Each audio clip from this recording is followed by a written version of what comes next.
announcing giveaway winner for the Makeover Episode 1. Pick a winner. Lisa Williams. Thank you so much for watching the content. I really hope $500 helps you to do whatever you want with it. I will be running more giveaways for you guys, a lot more throughout the year. Stay tuned, and I guess enjoy the show.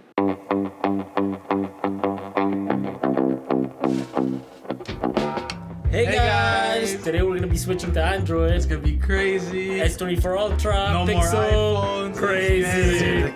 Oh, so That might be my phone. Yeah. Oh, that's mine. Oh, okay.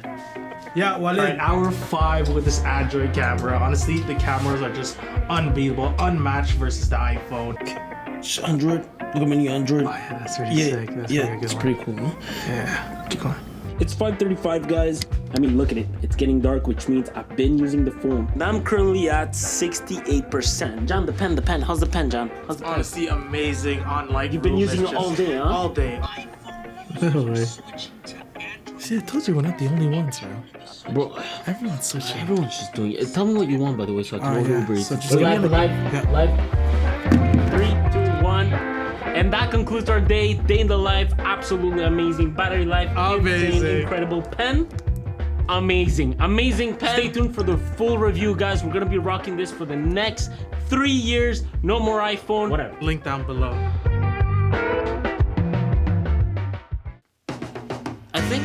I think all it takes to make this switch is to just get an Android phone and dive straight into it. I personally wish I had done this like this year and not 2 years ago. This year, the biggest advice, okay, I can give you is to start with the Pixel. Why? It's cheaper than the S24 Ultra. From experience, it's a phone that in reality it holds and feels like an iPhone. Android 15 is very, very similar to iOS in the way it delivers its user experience. Therefore, think of it as the closest thing you can get to an iPhone that's Android based. When it comes to the how, I think it all starts by transferring data, right? The one thing I do love about Pixel and Samsung is how easy they make transferring data from an iPhone. When I started my journey with the S23 Ultra, I used Smart Switch, which transferred a lot of my stuff, but not everything. And then when I eventually got the S24 Ultra and transferred to the Pixel, because it was Android to Android, it was super easy. On Pixel though, if you do come from an iPhone, transferring data is done at start. I find most Pixel UI UX related things are a lot more intuitive than on Samsung. The process within Google's ecosystem is actually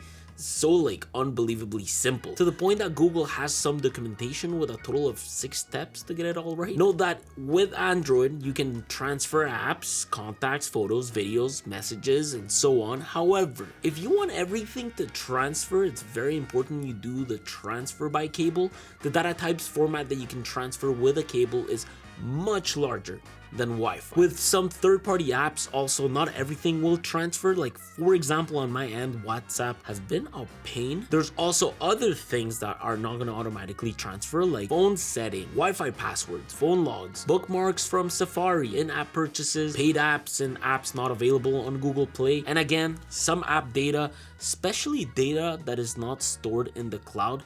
But for the cloud data that is, some Android phones like the Pixel do give you a bit of information on how to complete cloud transfers. Now, I love that you can really transfer all your iPhone photos, including raw pictures, but log files, they're not really visible within Android. I'm not quite sure why. But again, the biggest pain I've had throughout my whole experience up to now has been WhatsApp, mainly because I've tried all sorts of tutorials and sometimes they sort of work and other times they don't really work. For me, it's been like a losing battle. I do wish iPhone would just let you back up your chats within Google Drive. I think if you are going to be making this switch, Google services are definitely a must, especially if you're switching to Android, right? And so for the past 2 years, I also became heavily invested into the Google ecosystem. I use Google Chrome, Waze, Google Drive, Google Calendar, Google Home, Google Keep, Google everything. It's literally Google for me or nothing. And I think because of that, it's what has made my switch between devices so seamless. Whether I'm on the 12R, the S24 Ultra, the iPhone, Pixel, I'm also trying an Oppo phone soon. Everything is just in sync. In fact, I've practically replaced the Notes app with Google Keeps very early on in my journey. It was smooth, sort of. I had to literally copy and paste note by note from the Notes app into Google Keep. Yeah, that's literally the price you pay. I did go on Reddit, literally looking at comments to see if someone had found a way, but there's honestly, as of right now, nothing out there. I do genuinely think though that most native Apple apps are not as good as what Google has to offer. Mail is a great example of that, so I'm willing to go through the process. And when you have Gmail also, like a Gmail account, I mean, connecting to other services like, I don't know, Postman, which I use for coding, Epidemic Sound for our music, or Waze for my navigation system. Signings are all done automatically and data transfers as well. I love that about Google. I love the fact that they are supported practically almost everywhere as third-party signings. The one thing though you cannot get around really is the Apple Pay versus Google Wallet. However, I've come to love Google Wallet more and I haven't had an issue with it at all for now. From tapping my cards at stores, using it as I travel, registering my boarding passes, creating digital passes, which is something iOS can't do, it works flawlessly. So I don't really miss Apple Pay. In my opinion though, moving services like from the Apple ecosystem to the Google ecosystem is definitely time consuming. I will admit that, but it is so freaking worth. Disclaimer though, moving ecosystems will take a lot of time and it can become tricky, like cloud, password keychain, hide my email, iCloud Mail, iMessage, FaceTime. It's not easy to transfer it all and give it all up, but your Google account will act as your hub. It will keep passwords, bookmarks, extensions for Chrome. Remember your credit cards, your address if you wanted to, and it's also the place you can use to do your Android backups and some of your iOS backups as well. By the way, strange thing, but most Google apps are better on iOS than Android. And what I'm trying to get at is that you can start literally your switch by keep using your iPhone and just migrate everything to the Google ecosystem as their year goes on, and then eventually you can just hop on Android. Quick tip though, start using Chrome and ditch Safari. On my end, now that it's been almost 2 years I've been on an Android phone, the last thing I personally have left to make my transition complete is to transfer iCloud photos and videos to Google Photos. You see, I grew up with an iPhone, right? My first iPhone was literally the iPhone 4S, and ever since I've never looked back until 2 years ago. I had the 4S, and then I went from the 4S to the 6 Plus, then from the 6 Plus to the XS iPhone, the iPhone XX Max actually. It was a great phone. And then I started making YouTube videos, then stuck to iPhones all the way until the 14 Pro Max. So my life's worth of photos lives on the cloud. So this is where I'm at in my journey. I've been sort of working on transferring everything from the iCloud to Google Photos, and then whenever I'm on an iPhone or on an Android device, I still have access to my photos through Google Photos. That's the plan. I did do some research, and transferring iCloud photos and videos to Google Photos is a thing. It's something you need to request though. This doesn't delete your media from iCloud, by the way, it just transfers it. A few days ago I gave this a try, but for some odd reason it was lagging and glitching. Someone is nice enough to let me know why the hell this isn't working. It would be much appreciated. It'd be nice because this is literally the final step to complete my transition. Apple Music is also transferable, by the way, to YouTube Music, so that's cool. But overall, I just want to do the transfer and just have my photos available to me, whether I'm using iOS or Android. Google Photos also allows you to back up photos there, delete them from the phone, and the photos are still stored within the cloud. And so with all this, I've been living my life with an Android device. And yes, at first it was a shock, mainly because I did start my journey on the S23 Ultra. You see, there are different flavors of Android, and One UI is one of them. One UI really is an OS that allows you to go above and beyond of what you need or you'll ever need. But with One UI, it's important you understand something. One UI implements features that are there in case you ever need. A bit different to Android 15 on the Pixel, but that's the beauty of Android. It's able to be there for you in case your needs ever evolve. With that, One UI, for example, allows you to enable developer options and really customize your phone deep in the OS, setting the animation scales, use fake locations, allow unknown sources in Android Auto to install APKs to run on your car, enable mobile data to always be active. There's just so much you can do. And the Files app really is the best Files app I've ever tried on a phone. It really feels like a computer, which is why when paired with Samsung DeX, how do I put this? It's almost like having a laptop-like environment wherever you go. The audio as a whole on One UI is fantastic. You're able to customize your audio sources to your needs, to the point that dual audio is a thing on this device. Like these, which pair really well with either phone actually. So Soundcore just came up with their own open earbuds, the Soundcore C40i. If you're not aware, the cool thing about open earbuds is that it prevents discomfort that some in-earbuds cause. If you are like me, where not all in-ear earbuds are necessarily comfortable, this concept is so good. It's also great because it doesn't block safety alerts when using them. I've been literally using these at the gym and it's nice. And with all that, they are still able to provide a secure fit, a fit that can be modified with 2 different size ear grips provided in the packaging. It's all about really enjoying that open ear comfort. I know that the key to comfort here is the way they crafted the flexible joints, and I've also been curious about sound with these type of buds. I don't know. I really don't know how companies do it, but even with this concept, you're able to get a clear sound. These, for example, have 12mm by 17mm dynamic drivers that work hand in hand with a 20-degree angled sound outlet that aligns with your ear canal. So it directs the sound exactly the way you'd want it, and it's able to do so with minimal sound leakage. The C40i has button controls. You can press the buttons on the back of the earbuds to control various functions. These functions can be modified through the app, and up to 2 devices can be connected at the same time. By the way, the earbuds fit into the case with the ear grips as well. No need to remove them if you don't want to. Look, for open earbuds, you actually get all this and 3D surround audio, a 7-hour single charge, which turns into 21 hours with the charging case, IPX4 water resistant. I'll leave a link down below if these interests you. Aside from that, there's also the ability to separate your apps to their audio source. With a separate app sound feature, you can choose which apps you want to allow to play through your phone or a connected Bluetooth device, and not to forget all the third-party apps you can download from the Samsung store to really customize the usability of your phone. Apps like Edge Panel and Good Luck are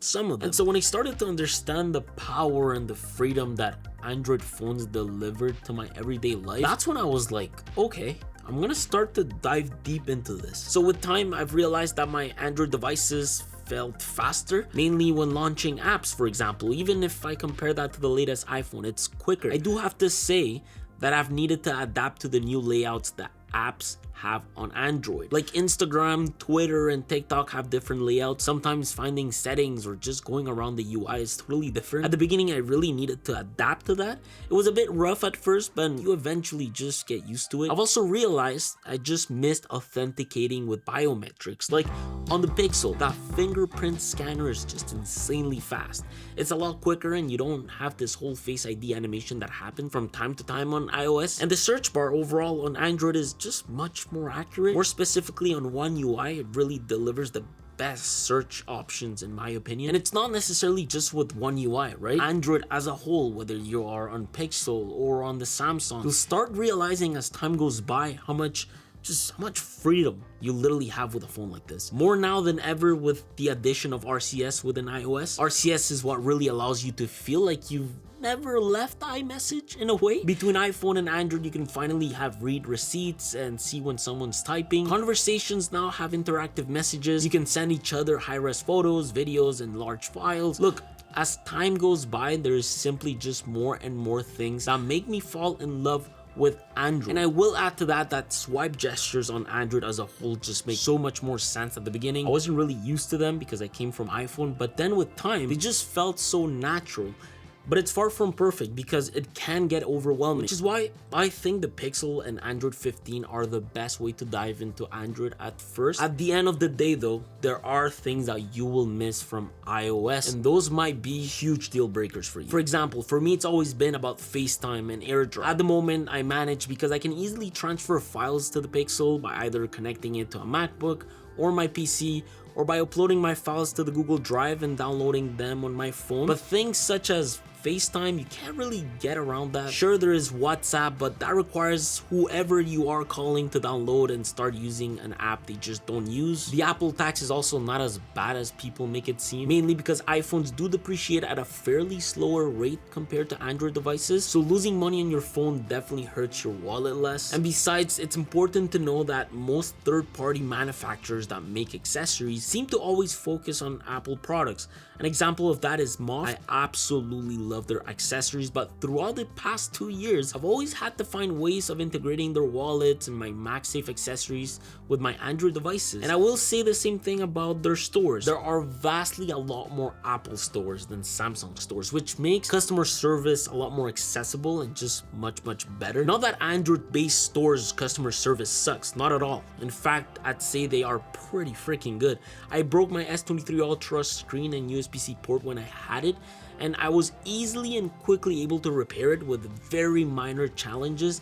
I got my phone within the week, if I recall. Although again, for the time being, there are some features you can't really replicate on Android. Dynamic Island is another one. I absolutely learned to love this feature on iPhone. I think it's a feature that really makes status indicators a lot more accessible and resourceful. Like for example, if you order Uber Eats, you don't have to constantly go back to the app to check its status. There are just some things that Apple does so well, and the Apple ecosystem is definitely one of them. iPhone, Apple Watch, Mac, AirPods, HomePods, Apple TVs, family management. It all just works so well, you cannot deny that, and everything just sits in one place. A great example of that is your Apple Watch fitness data. It just lives in literally one place. I will also say, as a side note, that Apple Watch is probably the best digital watch out there. I will give that to them. Android-based watches or third-party watches are just not as good in my opinion. And while managing your health data on Android is a lot more complicated. Depending on the app you're using and the brand you're using, sometimes you can't really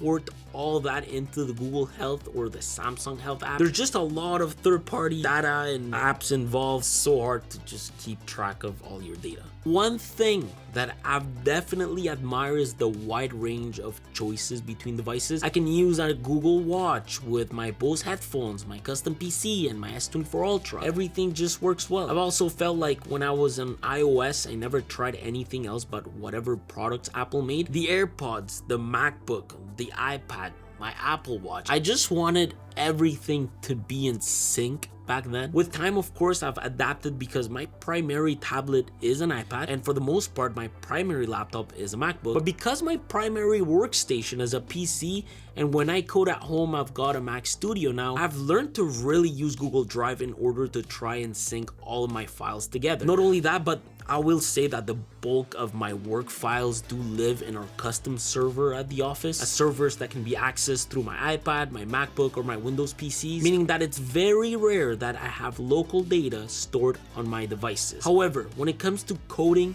I usually always prefer the MacBook or an Apple machine, and I've realized that because I mainly use these devices for work, I don't need to be connected to iMessage or the latest notifications or FaceTime on my devices. These are all just distractions. So syncing my phone data with my devices is not really a priority for me, and it's something I recommend you try. Especially because, well, the past 2 years I've been a lot less platform dependent, and so with that, I mean, I'm able to shuffle devices really quick, fairly nice, and I can just go the S24 Ultra to the Pixel to the iPhone and back and forth. It's really nice. At the end of the day, because I'm so independent in my data and my workflow, I can easily try new tech whenever I want to. And so this has been my 2 years experience as an Android user. I just love the fact that all the doors are open for me. Will I go back to the Apple ecosystem? Most likely not. Will I ever use an iPhone again as a daily? Most likely yes, if they start making insane devices again. For now, I just love the way my tech life is. I hope this really helps you guys make your transition if you're interested. And don't forget to subscribe. Like this video, comment down below your experience if you went through something similar to mine. And I guess I'll see you guys all soon. Take care.